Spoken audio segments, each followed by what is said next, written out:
গণতন্ত্রের ভাষা হচ্ছে মানুষ যাকে ভোট দিবে সেই এমপি নির্বাচিত হবে।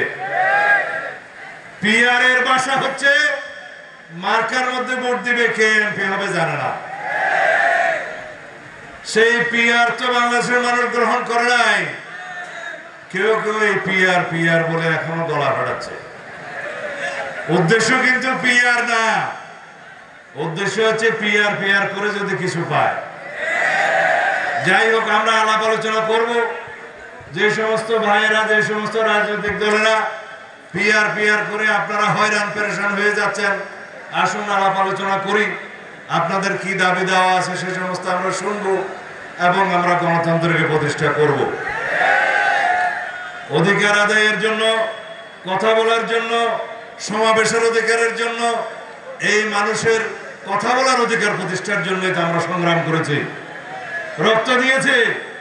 16 বছর অনবরত এদেশের মানুষ সংগ্রাম করেছে, রক্ত দিয়েছে, শহীদ হয়েছে ভোটাধিকার আদায়ের জন্য, গণতান্ত্রিক অধিকার আদায়ের জন্য, সাংবিধানিক অধিকার আদায়ের জন্য, মানুষের মৌলিক অধিকার মানবাধিকার আদায়ের জন্য, প্রতিষ্ঠার জন্য।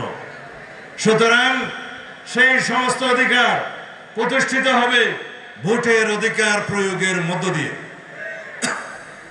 যদি আমরা একটা সুষ্ঠু, নিরপেক্ষ, শান্তিপূর্ণ, অবাধ নির্বাচনের মধ্য দিয়ে, ভোটাধিকার প্রয়োগের মধ্য দিয়ে একটি জাতীয় সংসদ প্রতিষ্ঠা করতে পারি, একটি রাজনৈতিক সরকার প্রতিষ্ঠা করতে পারি, তাহলেই পরে আমাদের সে সমস্ত অধিকার বাস্তবায়িত হবে।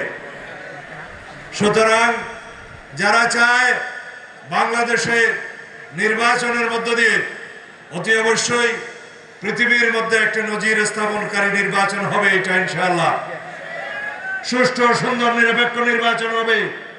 সারা পৃথিবী দেখবে বাংলাদেশের মানুষ যে ভোটাধিকার আদায়ের জন্য রক্ত দিয়েছে, শহীদ হয়েছে, সংগ্রাম করেছে, গুম হয়েছে, খুন হয়েছে।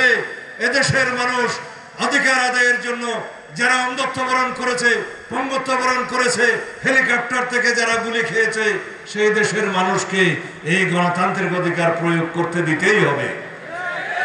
সেই গণতান্ত্রিক অধিকার প্রয়োগ করার মাধ্যমে এই দেশে এমন একটি শক্তিশালী গণতান্ত্রিক রাষ্ট্র বিনির্মাণ হবে, সংস্কারের মধ্য দিয়ে জনগণের সেই সমস্ত প্রত্যাশা প্রতিষ্ঠিত হবে, যে বাংলাদেশ হবে আগামীর বাংলাদেশ, তরুণদের আকাঙ্ক্ষা অনুযায়ী বাংলাদেশ, শহীদের রক্তের প্রত্যাশা অনুযায়ী বাংলাদেশ।